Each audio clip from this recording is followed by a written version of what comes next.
nós iremos abordar a página 122. Esse conteúdo ele vai da página 119 até a página 129, né? Sobre a presença do analista e o processo de transferência. Eu peguei um trecho da página para a gente entender, na visão de Lacan, como é essa presença do analista. E, para ele, a presença do analista ela está muito voltada ao inconsciente. Sem a presença do analista, não existe o inconsciente. E Lacan, ele coloca isso com muita clareza, com muita precisão. Ele, no trecho da página 122, se eu não me engano, acho que é o primeiro, segundo, terceiro, quarto parágrafo da página 122, ele coloca assim: a presença do analista é a própria manifestação do inconsciente.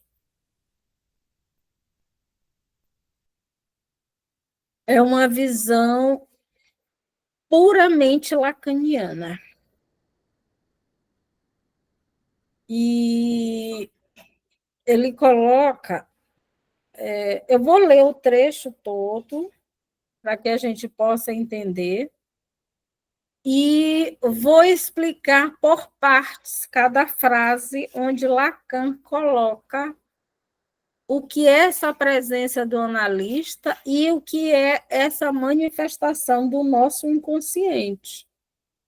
Ele coloca de modo que, quando ela se manifesta, hoje em dia, em certos encontros, como recurso do inconsciente, é uma tendência e confessada no pensamento que formulam alguns.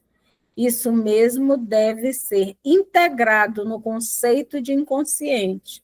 Vocês têm aí acesso rápido à formulação que eu coloquei em primeiro plano, de modo de um movimento do sujeito que só se abre para tornar a se fechar. Nós iremos ver o que é esse fechamento do inconsciente e quando ele acontece.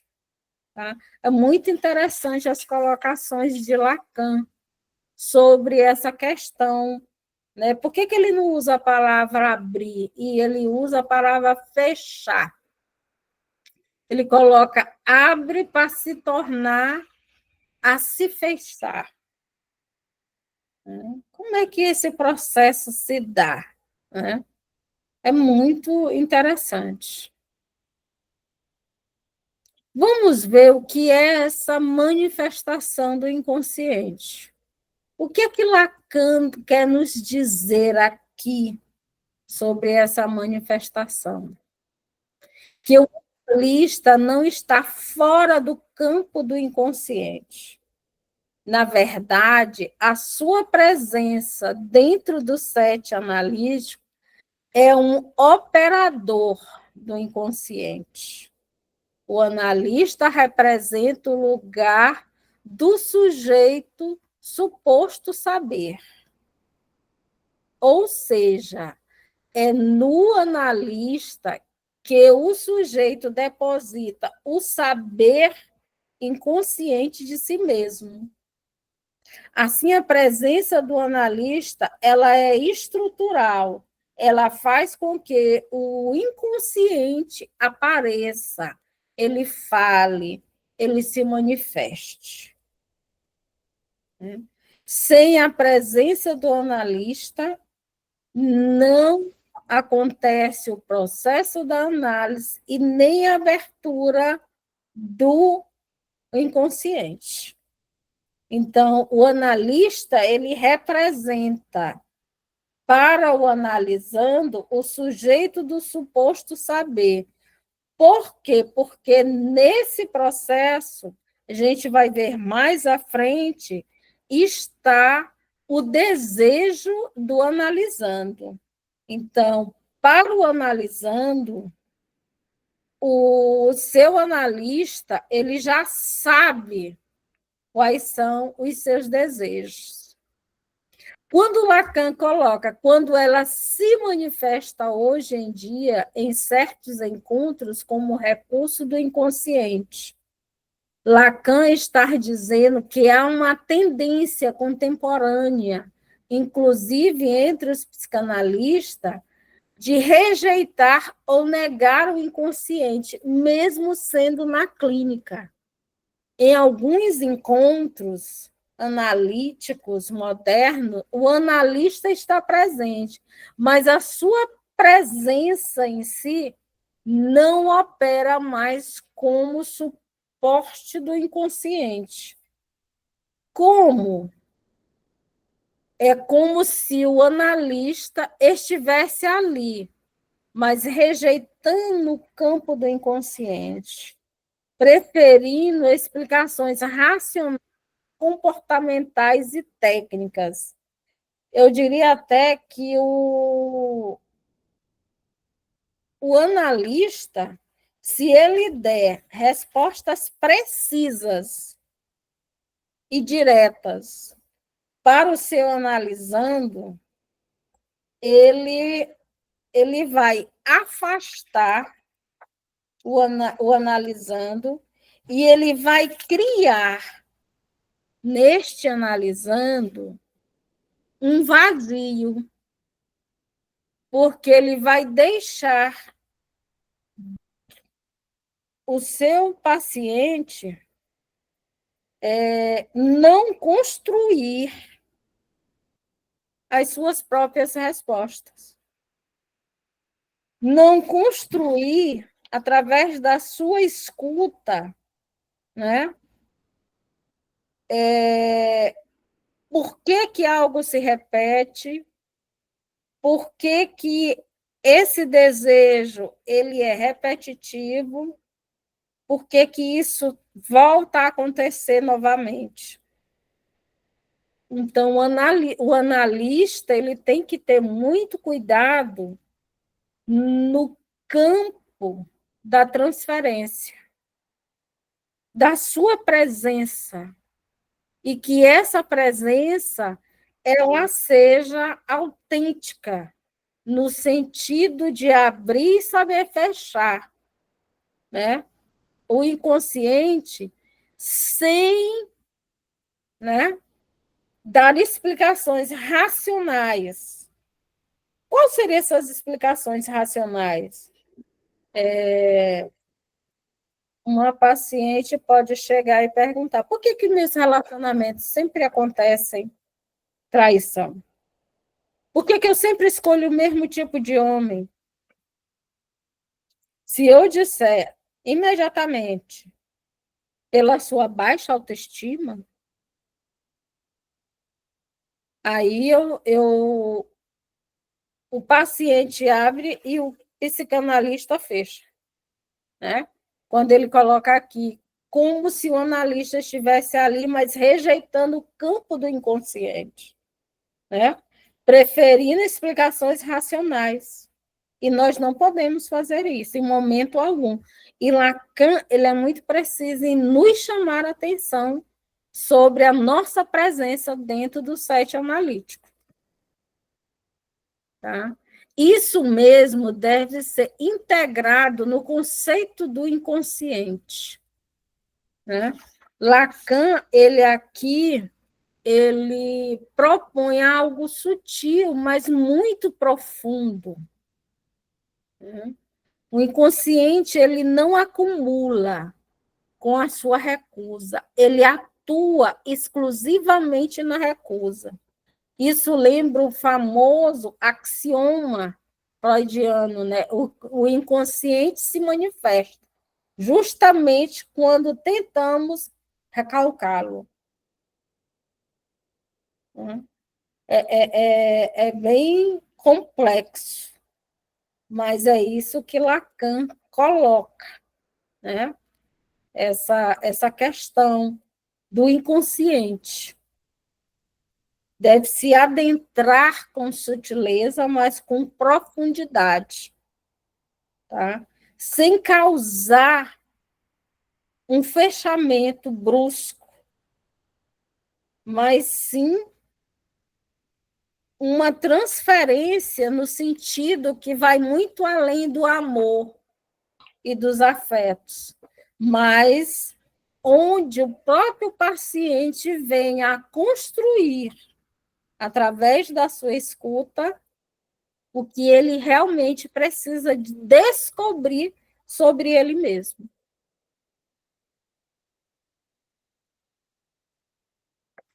Ele coloca naquela outra frase: vocês têm acesso rápido a formulações, no movimento do sujeito que só se abre para tornar a se fechar, né? Aqui Lacan introduz um ponto-chave, né? O inconsciente não está sempre disponível, ele não é contínuo. Ele funciona como uma pulsação. Ele abre-se, né? O sujeito tem acesso a algo do inconsciente. Pode ser um sonho, pode ser uma associação, pode ser um lapso, pode ser um ato falho.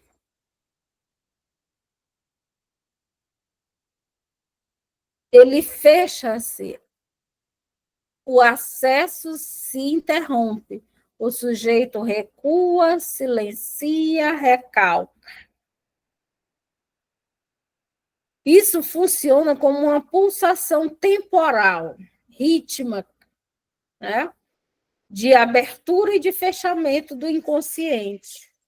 Quando o paciente percebe realmente que o senhor do suposto saber, ele poderá saber algo sobre o seu desejo, é nessa pulsação temporal que o inconsciente ele se abre, ele se fecha, ele se abre, ele se fecha, ele silencia, ele recua, ele recalca, porque o objeto A, que é o analista, ele tem, ele é esse sujeito do suposto saber.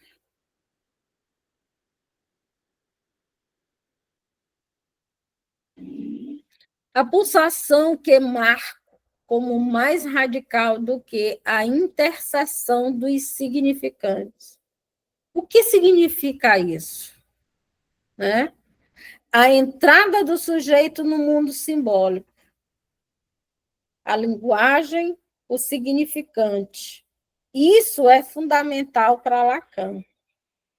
Nós já vimos nas aulas anteriores a importância da linguagem, a importância dos significantes e a, a questão do simbólico. Quando existe, quando o sujeito ele simboliza, né? Existe a questão do inconsciente através da linguagem.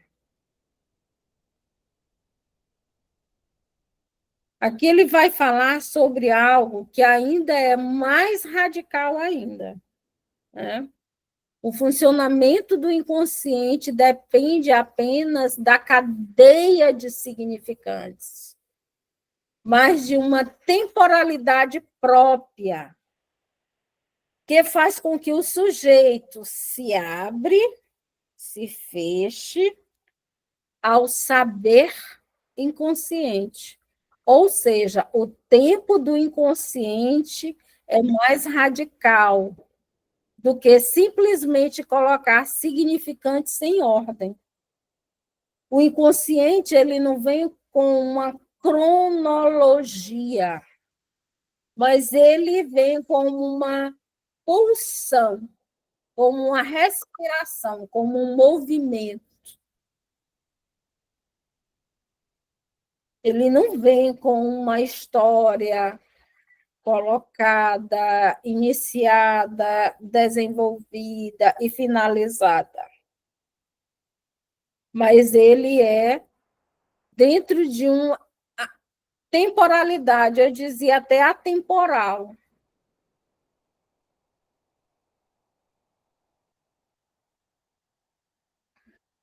Não lhe é primária ao nível da essência, pois que de essência me provocam a falar. Né?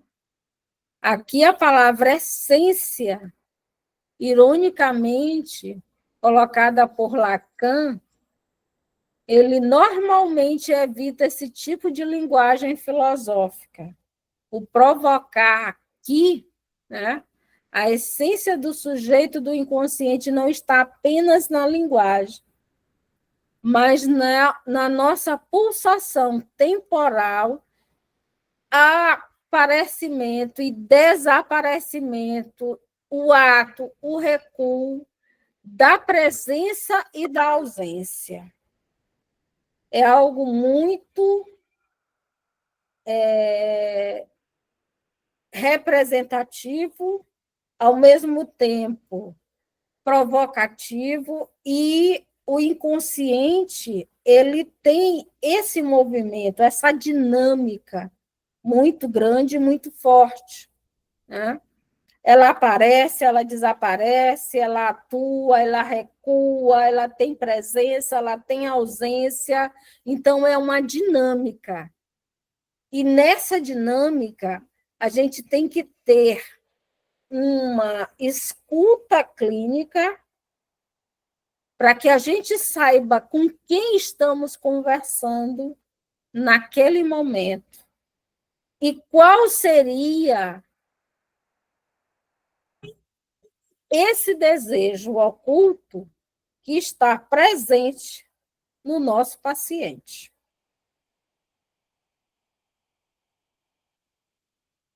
Vamos ver aqui um exemplo clínico. Imagine um paciente que fala fluentemente sobre o seu dia, sua rotina, seus pensamentos, mas quando se aproxima de algo muito íntimo, né, troca de assunto, ri, se cala, ou até falta às sessões posteriores, né? Isso mostra o que para nós? A pulsação do inconsciente. Em um momento, se abre, começa a se aproximar de algo verdadeiro. No seguinte, se fecha, resiste, recalca. A presença do analista, silenciosa, mas escutante, faz com que essa pulsação aconteça. Através das técnicas, através da associação livre, o psicanalista ele tem que ter essa habilidade de fazer com que o inconsciente ele se abra e que ele possa falar. Né? E que nós já sabemos que a linguagem ela é o próprio inconsciente.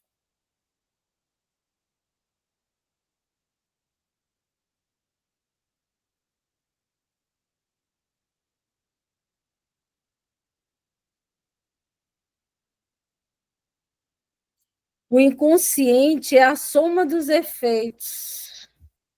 Acho que eu estou voltando. Não, está dando continuidade.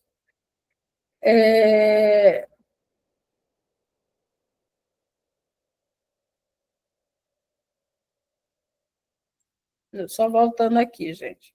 O inconsciente é a soma dos efeitos da fala sobre um sujeito. Né? Lacan começa definindo o inconsciente não como um conteúdo reprimido, como diz Sigmund Freud, mas como o efeito da linguagem do sujeito. Tá? Isso significa o quê? Que o sujeito não é autor dos seus próprios pensamentos. Ele é formulado por algo que lhe é anterior ou exterior. A fala dos outros, a linguagem que atravessa desde o nascimento. O inconsciente é, portanto, o efeito do corpo falante. Isso é uma verdade? Sim. E era isso que eu estava dizendo anteriormente, tá? Que o nosso inconsciente ele é feito da nossa linguagem, do nosso corpo falante, aquilo que nós colocamos para fora, aquilo que nós vomitamos sobre nós mesmos.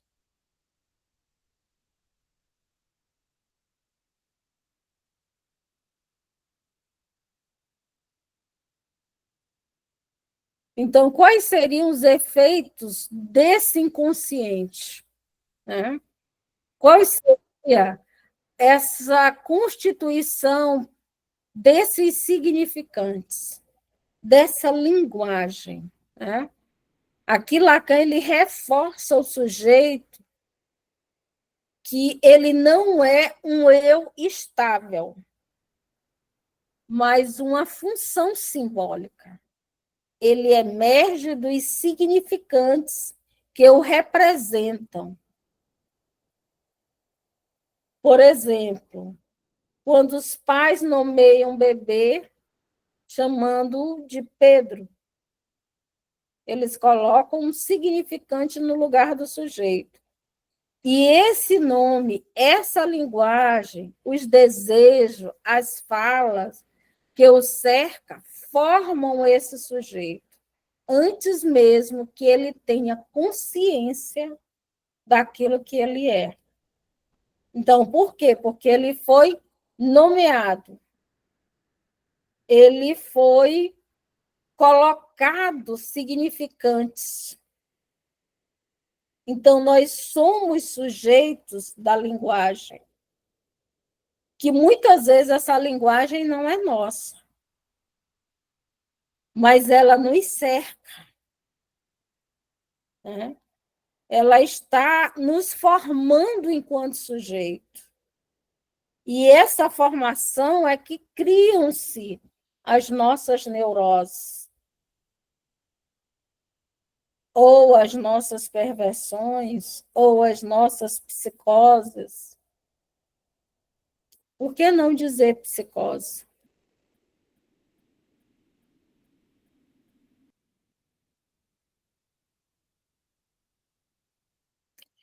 Assim, o sujeito do inconsciente é o efeito dos significantes que o precedem. Né? Se a gente for analisar a nossa história, cada um de nós temos significantes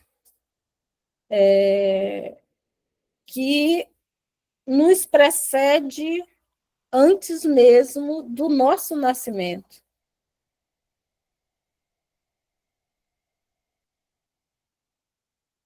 Com o termo sujeito, não designamos o substrato vivo que precisa o fenômeno subjetivo. Aqui Lacan está negando algumas interpretações erradas de que ele chama de sujeito. Tá? Ele não está falando aqui de corpo biológico, de consciência, de substância pensante tradicional, tá? Nem de essência da alma ou da consciência, mas do sujeito cartesiano. Penso, logo existo. Encontro uma certeza na dúvida. Mesmo que duvide de tudo, o fato de duvidar prova que existo como sujeito pensante. Existe o que Lacan ele sempre coloca e que chama muita atenção da gente, são essas falas, né? Esses conceitos, esses substratos, né? Nas suas colocações, nos seus conceitos, tá? Enquanto pensador do que é o ato psicanalítico.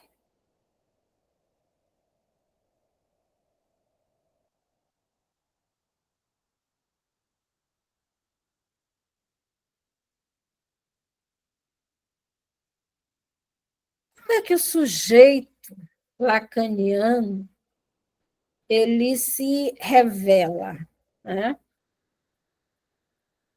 Ele não nasce do pensamento racional, como em Descartes.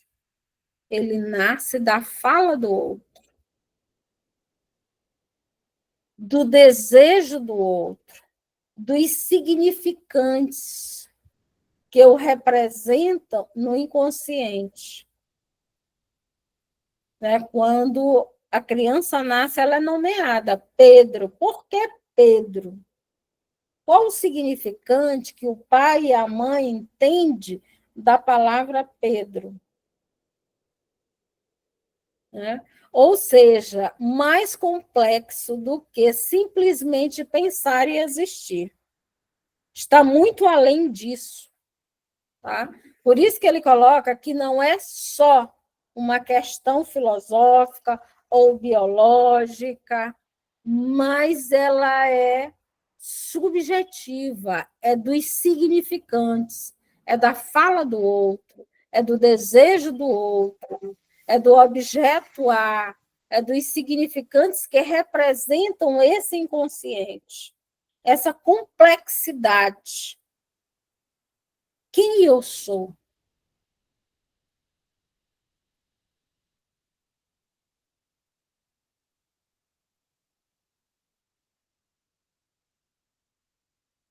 Sou falado, logo me constituo um sujeito.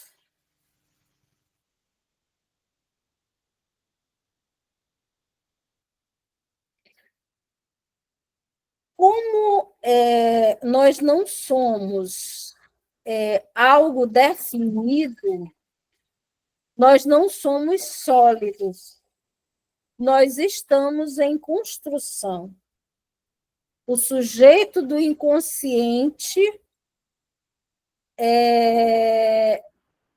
ele não tem uma certeza, ele escorrega nos significantes, ele é atravessado por falhas, lapsos, sintomas, tá? A certeza do cogito cartesiano busca. O sujeito inconsciente nunca alcançará uma plenitude. Ele está em construção, ele é um construto de si mesmo.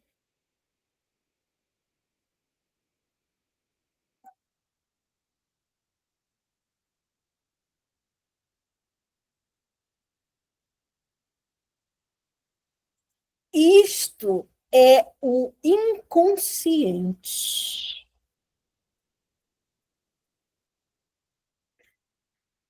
O efeito da fala, a construção dos significantes, a ausência de substância, a dúvida da essência, a divisão do sujeito.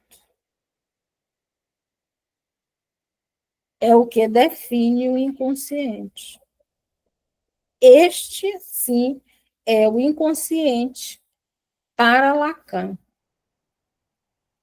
É esse efeito, né, dessa fala, aquilo que nos torna, né, Siqueira, nos torna Discilene, nos torna Márcio, a construção dos significantes, a ausência de substâncias, a dúvida essencial, quem eu sou?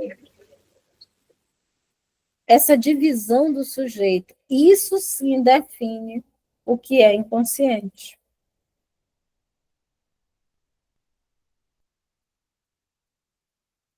Qual seria aqui um exemplo clínico?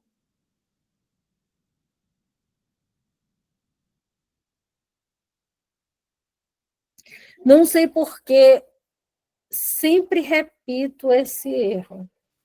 Parece que algo dentro de mim me sabota. Olha uma frase que a gente sempre ouve dentro do sete analítico. Esse algo não é o eu, nem o corpo, nem a consciência. É o inconsciente, é o efeito dos significantes, são as marcas da linguagem.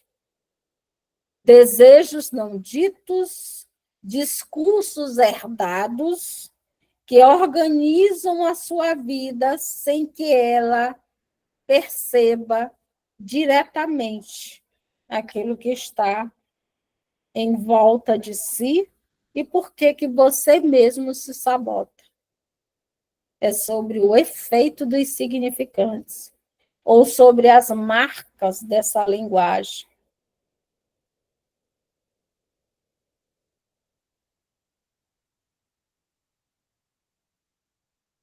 Eu espero que até aqui esteja tudo claro para todos nós sobre a nossa presença enquanto analistas.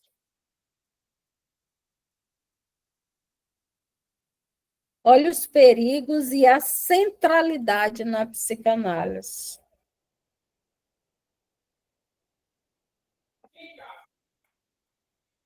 Então, Lacan considera a transferência como nada mais do que uma defesa do psicanalista a chegar a uma conclusão como esta: a transferência é o pivô sobre o qual repousa inteiramente a estrutura do tratamento psicanalítico.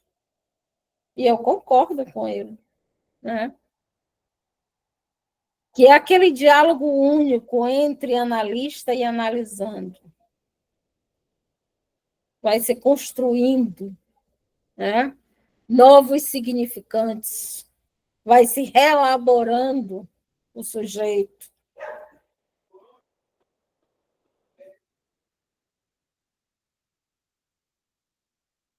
Jacques Lacan reconhece como fraqueza a profundidade, os perigos e a centralidade da transferência na psicanálise.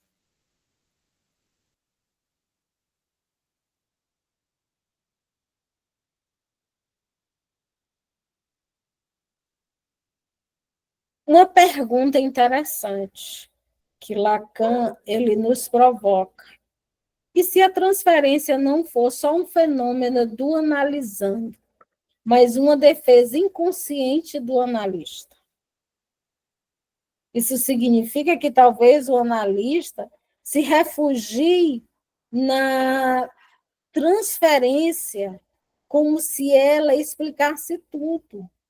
E assim evita questionar seus próprios limites, erros ou posições.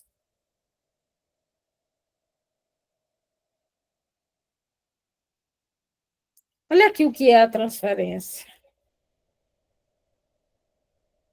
A transferência é o pivô sobre o qual repousa inteiramente a estrutura do tratamento psicanalítico. Aqui está o reconhecimento fundamental, ou seja, a transferência é central. É a engrenagem fundamental da psicanálise.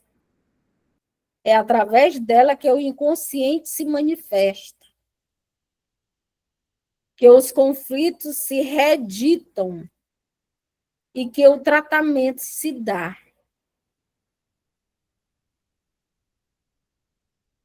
Mas esse mesmo pivô ele pode se tornar um risco. E é isso que Lacan vai expor, né? Logo em seguida. Como é que esse pivô ele pode se tornar um risco? Eu falei no início. Não sei se vocês vão lembrar, mas eu disse no início.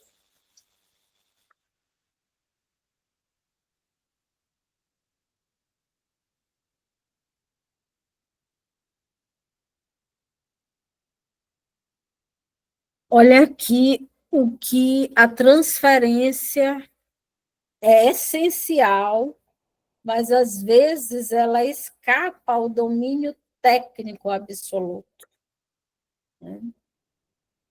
Então, a transferência ela é o cerne do ato psicanalítico. Tem até um livro do Lacan que ele fala, não sei se é o livro 15 ou se é o 14, que fala sobre o ato psicanalítico. E a transferência é essa essência do ato psicanalítico.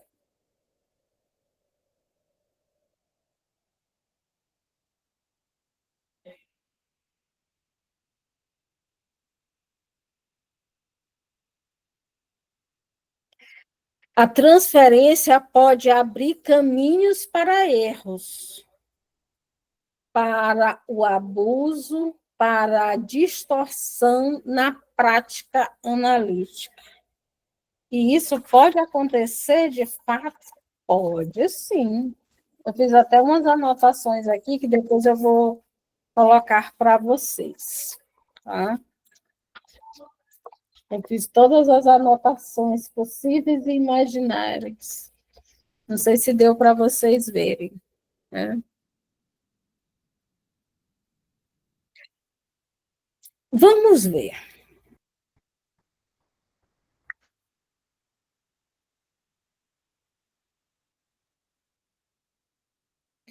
Porque pode levar um culto à pessoa do analista, à sua imagem como um mestre, salvador, guru, o que destrói a neutralidade e a ética da psicanálise, tá?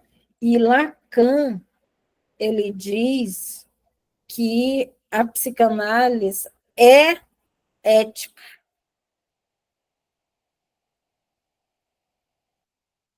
Então, nós devemos ter muito cuidado com a postura, né? E daquilo que se pensa sobre o analista. Que imagem é essa? Tá? E que isso pode destruir a nossa neutralidade e a ética da psicanálise.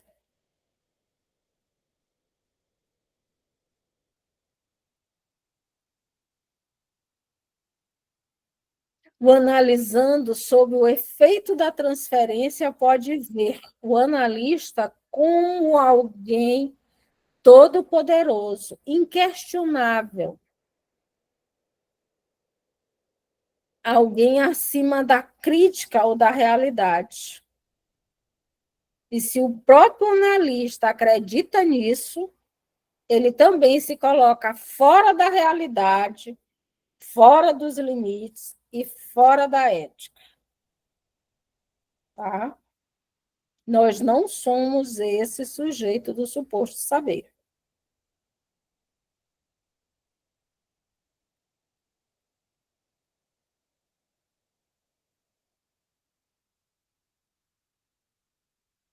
Sobre esse risco, né, ele é real e precisa ser reconhecido sem rodeios. Lacan ele é muito direto. Né?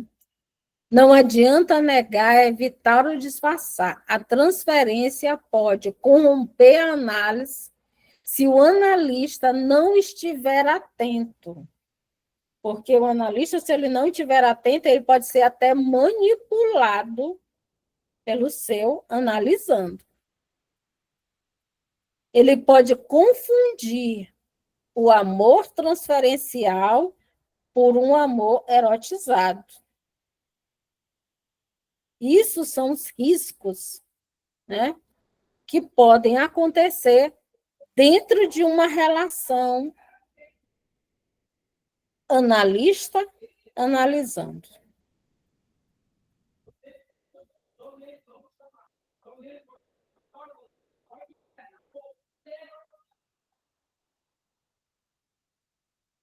Olha, nem os padrões, as profissionalizações, nem as análises didáticas podem nos proteger desse perigo.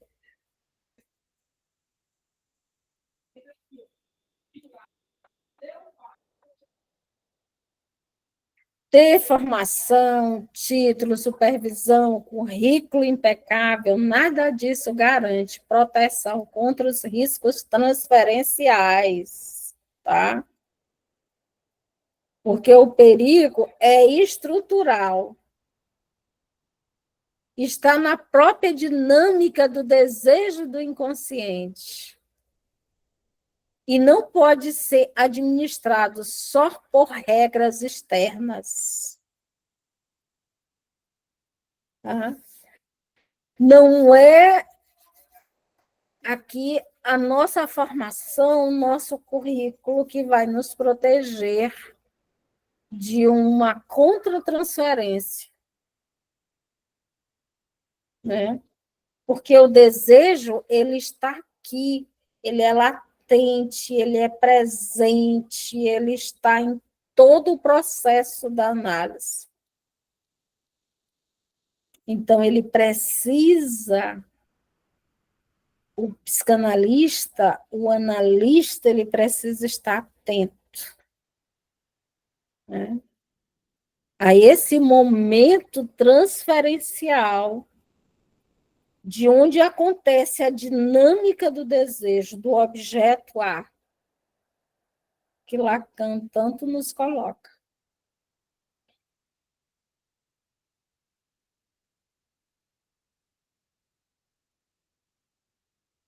Quer dizer, Lacan lhe coloca que só a integridade do analista e da situação analítica pode nos salvar. Por isso que Lacan ele propõe uma ética interna e não burocrática.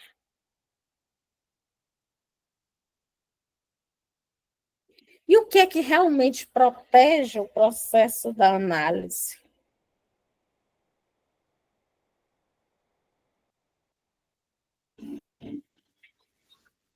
A ética do desejo do analista. Não desejar, dominar ou seduzir o seu analisando. A manutenção da estrutura da análise é a interpretação, a escuta, o silêncio, o lugar simbólico.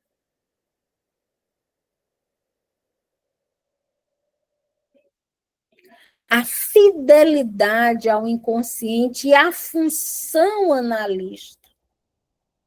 Isso é de extrema importância.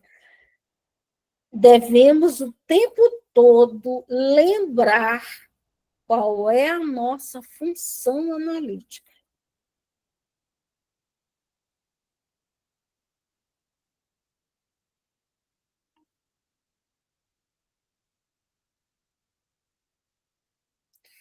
A análise é um encontro assim singular, um diálogo único, né?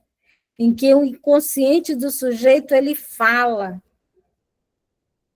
E o analista ele tem que sustentar esse espaço para que isso aconteça. Se esse espaço for invadido pelo narcisismo do analista, pela identificação cega do analisando, ou pelo jogo de poder de transferência, né? E isso for alimentado entre ambos, a análise desaparece. Acabou o processo analítico ali. Então, nós devemos manter aquilo que Lacan coloca, né? A manutenção da estrutura da análise, a fidelidade ao inconsciente e à função analítica, porque senão, está bem aqui, a análise ela vai desaparecer. Ela não vai acontecer. Ela vai virar uma relação de intimidade, e eu diria até erotizada.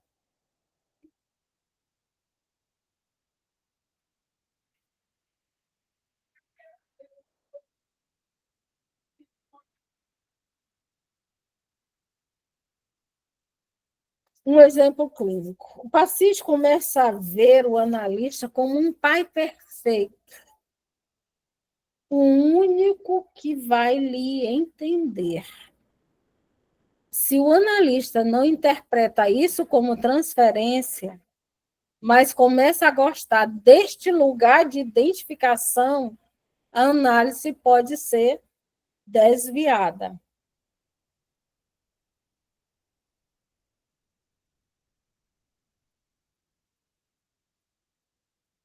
O diálogo único se quebra, a escuta desaparece, a análise vira uma relação de poder. Só a ética e a integridade do analista, mantendo a escuta e a sua função simbólica, pode sustentar o tratamento verdadeiro. Isso é de extrema importância. Isso é a presença do analista dentro do set analítico. É esse diálogo. É ter cuidado para que essa relação ela não vire uma relação de poder, de manipulação, de representações simbólicas, onde cada um vai buscar, dentro das suas neuroses, uma identificação.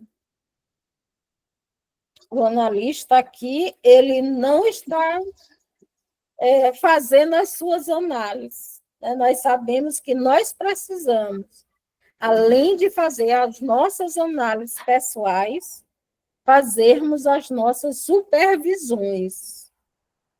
Tá? Porque isso aqui acontece quando nós não estamos em análise pessoal e nem em supervisão.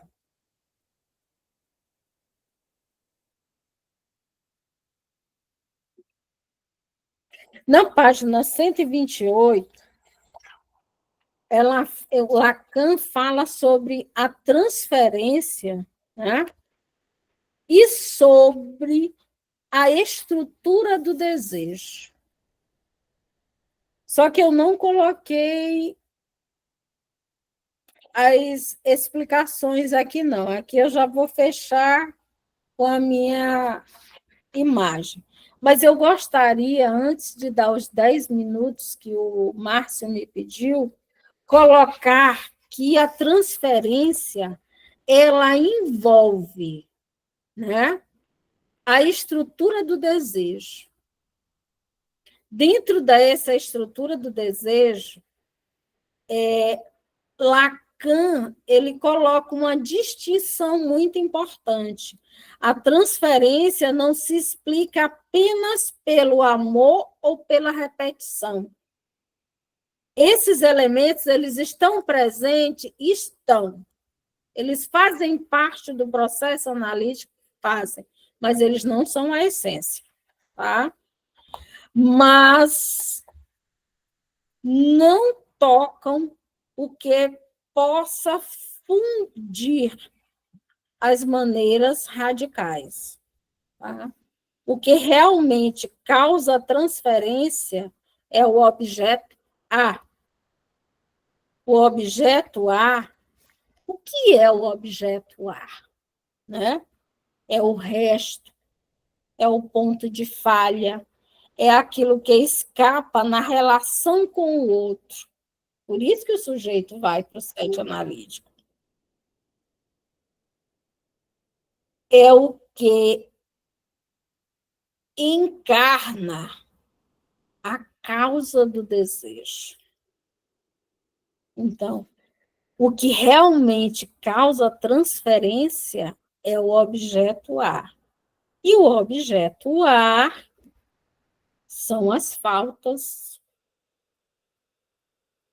é aquilo que resta, é aquilo que escapa na relação com o outro. Tá?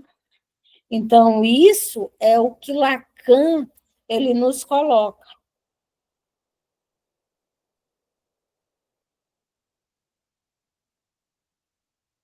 E o fechamento, né, na transferência é o efeito de que o sujeito torna o analista como aquele que sabe sobre o seu desejo. Mas esse fechamento ele só acontece porque algo enigmático, obscuro, que está na sombra, entra em jogo, como eu já coloquei, né? Aquela relação de poder, de objeto, de relação, que se torna uma relação mais íntima. O enigma aqui que Lacan coloca é justamente o objeto A, né? Que aparece como aquilo que não foi simbolizado totalmente, que causa o desejo. E por esse desejo é que se sustenta a transferência.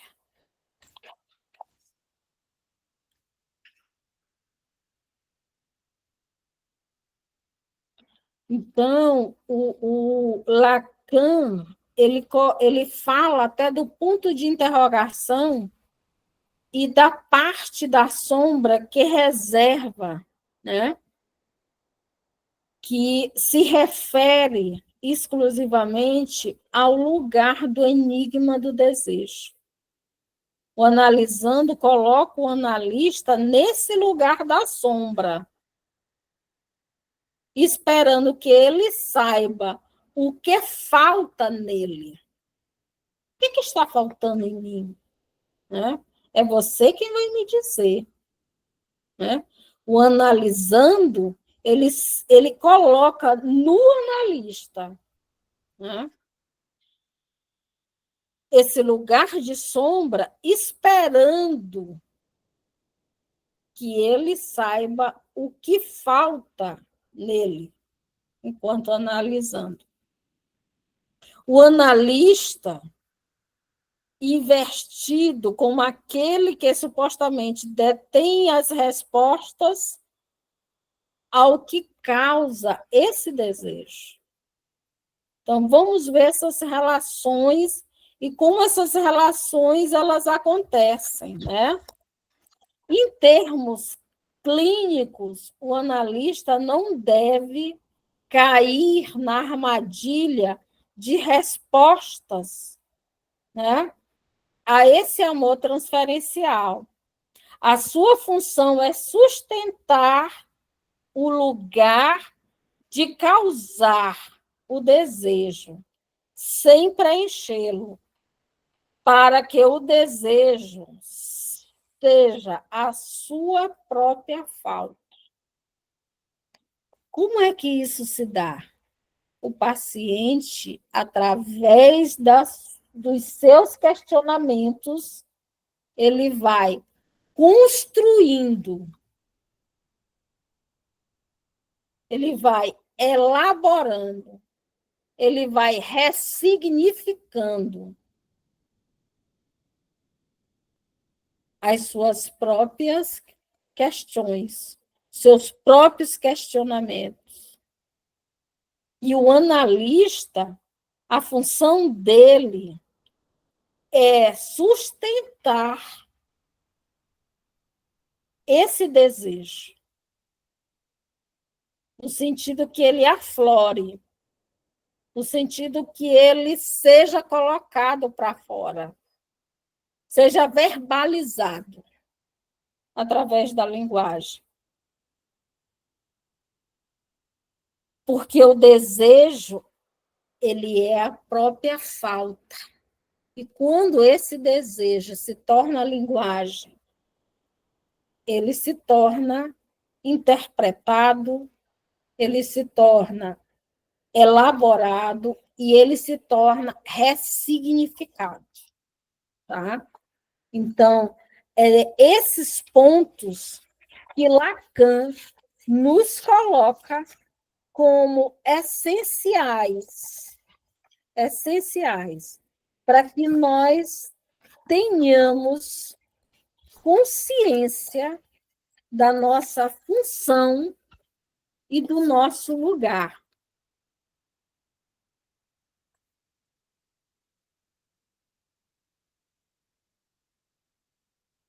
Então, é isso que Lacan nos chama a atenção.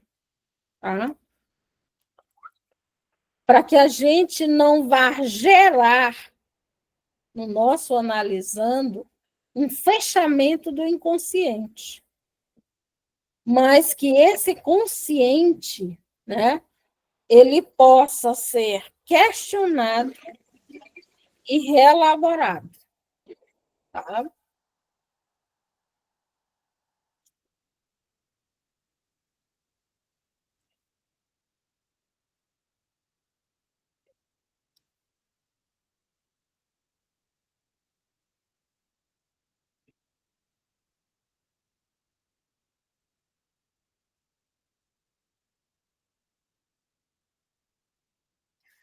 Meu especial obrigado a todos. Aqui são as minhas páginas e o meu site do consultório de psicanálise Abraça Almas.